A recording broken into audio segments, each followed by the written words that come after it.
नमस्कार मेरे प्यारे मित्रों, मैं पंडित राजगुरु शर्मा। आप मित्रों, आज जो मैं वीडियो बना रहा हूं ये बहुत ही संदेशजनक और दुख भरी वीडियो है, जो सभी व्यक्तियों को ये ध्यान से सुननी चाहिए।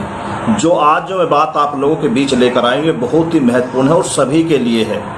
लेकिन ये वीडियो मैं पैसे कमाने के लिए नहीं बना रहा हूँ, क्योंकि ये वीडियो मैं बहुत ही दुख महसूस करने के बाद बना रहा हूं, ताकि आप लोगों तक पहुंचे, ताकि आप लोग अंधेरे में जाकर देखें कि क्या हो रहा है। जो देखने में लोग जैसे होते हैं वैसे नहीं होते, उसके पीछे भी अत्याचार होते हैं।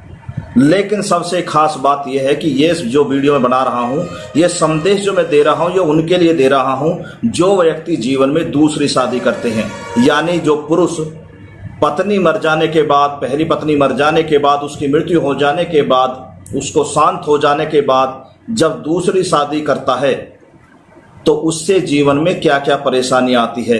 या किसी पत्नी का कोई पति मर जाता है तो जब वो पत्नी या स्त्री किसी पुरुष से दोबारा शादी करती है या किसी के लिए बैठ जाती है, उसके साथ जीवन व्यतीत करने लगती है, तो वहाँ क्या क्या होता है, कितना दुख वहाँ मंडराता है और उस घर के अंदर क्या क्या जुल्म होता है, क्या क्या अत्याचार होता है, बस यही मैं आपको बता देना चाहता हूं। लेकिन इससे पहले मैं आपको बताना चाहूँगा कि जितना भी हो सके इस वीडियो को ज़्यादा से ज़्यादा लाइक एंड शेयर जरूर करना, क्योंकि जहाँ तक ये वीडियो जाएगी वहाँ तक कुछ अनजान लोगों को, कुछ विश्वास करने वाले लोगों को सच्चाई का पता चलेगा कि इस दुनिया में या किसी के घर में ऐसा भी होता है।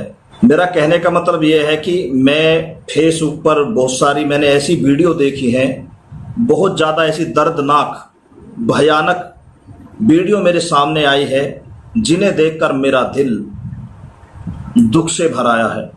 बहुत दुख हुआ हमें।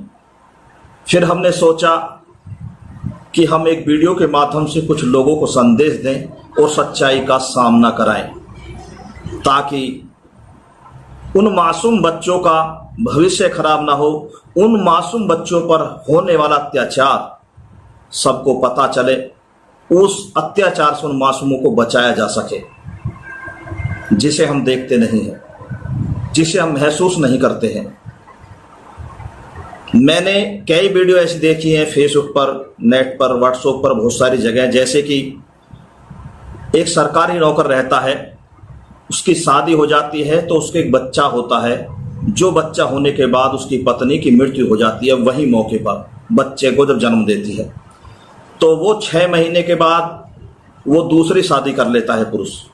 तो जब दूसरी पत्नी आ जाती है तो उसका पुरुष जो है, उसका पति तो चले जाता है नौकरी पर, सरकारी नौकरी पर चले जाता है, महीने 2 महीने 6 महीने में आता है। लेकिन उसकी पत्नी पीछे क्या अत्याचार करती है, वो 6 महीने के बच्चे पर। उस बच्चे को अंदर कमरे में बच्चा रोता है तो परेशान तो करेगा ही। अगर उसकी असली माँ होती तो थोड़ा बहुत उसके दर्द को सहती, लेकिन जो पराई माँ होती है, हालांकि सभी माँ एक सी नहीं होती, मैं सभी स्त्रियों को बदनाम नहीं करना चाहता, लेकिन मैं जो देखा है उसे बता रहा हूँ। वो क्या करती थी, उस बच्चे को मारती थी कमरे में ले जाकर। जब वो रोने लगता था तो उसके नाक और मुंह को हाथ से दबोच लेती थी, यानी आवाज नहीं आने देती थी, उसकी आवाज बाहर नहीं आने देती थी। जब उस बच्चे का दम निकलने वाला होता है फिर छोड़ती है उसको, थोड़ा सा सांस लेता है वो बच्चा, फिर उसमें 5-7 चांटे मारती है, ऊपर से फेंक फेंक पर पलंग पे बेड पे मारती है, फिर उस बच्चे के रोने की आवाज को फिर दबोच लेती है, नाक और मुंह को। उस बच्चे के साथ 6 महीने का बच्चा है, उसके साथ कितना घोर अत्याचार हो रहा है। दूसरी वीडियो मैंने और देखी थी ऐसे कि किसी व्यक्ति ने शादी करी और उसके 2 बच्चे थे, एक लड़का एक लड़की, जो 5 साल का या 6 साल के होंगे, 1-2 साल की छोटी बढ़ाई होगी। तो वो पुरुष भी दूसरी शादी कर लेता है। जब उसकी दूसरी पत्नी आती है तो उसका जो पति है वो सुबह निकल जाता है नौकरी के लिए, लेकिन उसकी पत्नी उन बच्चों पर पूरे घर का काम करवाती है, और वो खाना मांगते हैं या कुछ कपड़े मांगते हैं या कोई भी मनचाही चीज मांगने की कोशिश करते हैं, तो वो जो उसकी मौसी रहती है, जो पराई माँ आती है नई, उन बच्चों को नंगा करके कमरे में पीटती है, उनसे ही खाना बनवाती है, उनसे ही पोछा लगवाती है, उनसे ही कपड़ा धुलाती है। यानी एक मकान के अंदर, एक कमरे के अंदर कितना अत्याचार हो रहा है, इसे देखकर बड़ा दुख होता है। ऐसे ही मैंने एक वीडियो और देखी थी। एक व्यक्ति की पत्नी मर जाती है, उसकी 5 साल की बेटी होती है। जब वो दूसरी शादी कर लेता है तो उस दूसरी पत्नी के चक्कर में आके उस 5 साल की बेटी को फांसी लगा देता है और भग जाते हैं दोनों। तो ऐसे रोजाना जन कितने लाखों करोड़ों बच्चों पर अत्याचार होता है एक मकान के अंदर। तो मेरा कहने का मतलब यह है, उस पिता से जो दूसरी शादी करता है, यदि उसके पहले बच्चे हैं और वो अपनी पत्नी को लेकर आया है, दूसरी शादी कर ली है, तो उसका फर्ज बनता है कि जो मेरे बच्चे हैं, क्या वो मेरी दूसरी पत्नी उनका ख्याल रखती है?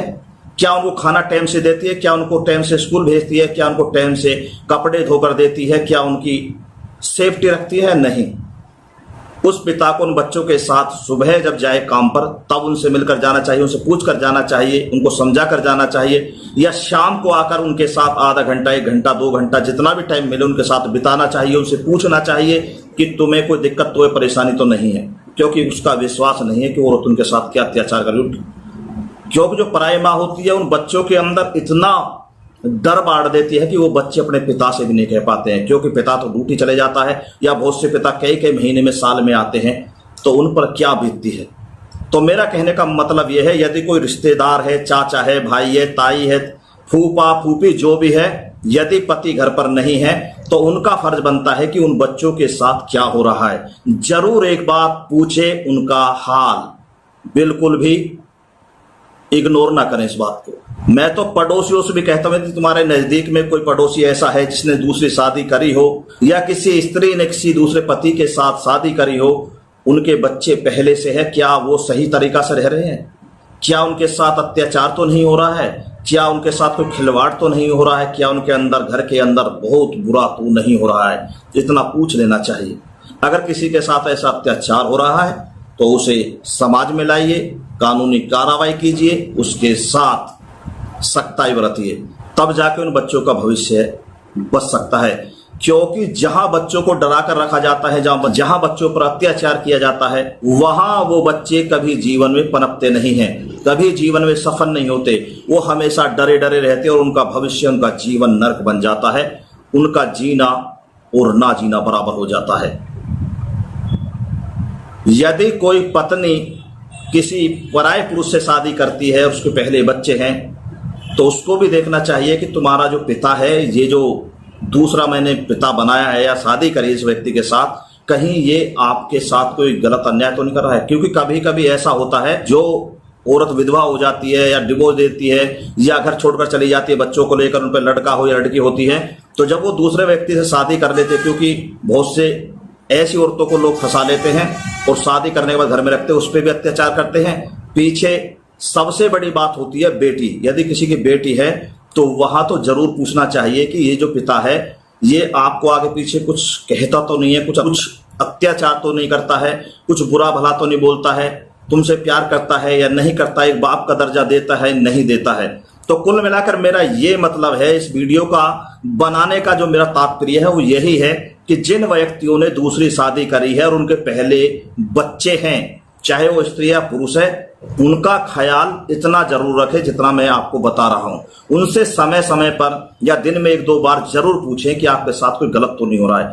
तो इस बारे में उन पड़ोसियों से भी कहूंगा, उन रिश्तेदारों से भी कहूंगा, उन घर वालों से भी कहूंगा, जो भी उनसे जुड़ा हुआ है, जिन्होंने दूसरी शादी करी है, तो वो कम से कम उनसे पूछ सकते हैं। ये एक इंसानियत का फर्ज बनता है, एक इंसान का फर्ज बनता है, चाहे कितना भी अच्छा रखता हो।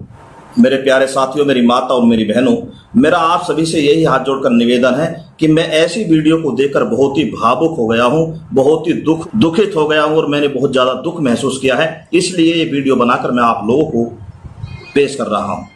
तो जितनी मैंने बात बताई है, मेरी इस बात पे आप एक बार जरूर ध्यान देना। यदि आप किसी भी ऐसे बच्चे का भविष्य बचा सकते हैं, किसी ऐसे बच्चे का भविष्य बना सकते हैं, किसी ऐसे बच्चे को अत्याचार से बचा सकते हैं, तो वहां आपको बहुत ही पुण्य मिलेगा, वहां आपको एक अच्छा कार्य करने का मौका मिलेगा और भगवान की नजर में आपका बहुत ऊंचा दर्जा होगा और वो बच्चा हमेशा आपको दिल से दुआ देगा। जहां स्त्री या पुरुष ने कहीं भी शादी करी है, अड़ोस पड़ोस रिश्तेदारी कहीं में भी, वहां सभी को उनका ख्याल एक बार जरूर रखना चाहिए। उनसे पूछना चाहिए समय समय पर कि आपके साथ ऐसा तो नहीं हो रहा है, क्योंकि बहुत से बच्चे डर के मारे मने भी कर देते हैं, क्योंकि उनकी माँ जो है सौतेली वो मारेगी, या सौतेला पिता है वो उनको डराता है, मारता अत्याचार करता है।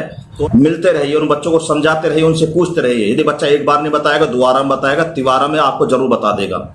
तो ऐसे बच्चे का भविष्य बचाने की कोशिश करिए, मेरा आपसे यही निवेदन है। दोस्तों, मैं यहीं पर अपनी वाणी को देता हूं विराम और आप सभी करता हूं नमस्कार। फिर मिलेंगे नई ऑडियो वीडियो के साथ। जब तक के लिए आप सभी को पंडित राजगुरु शर्मा का दिल की गहराइयों से जय हिंद, जय भारत।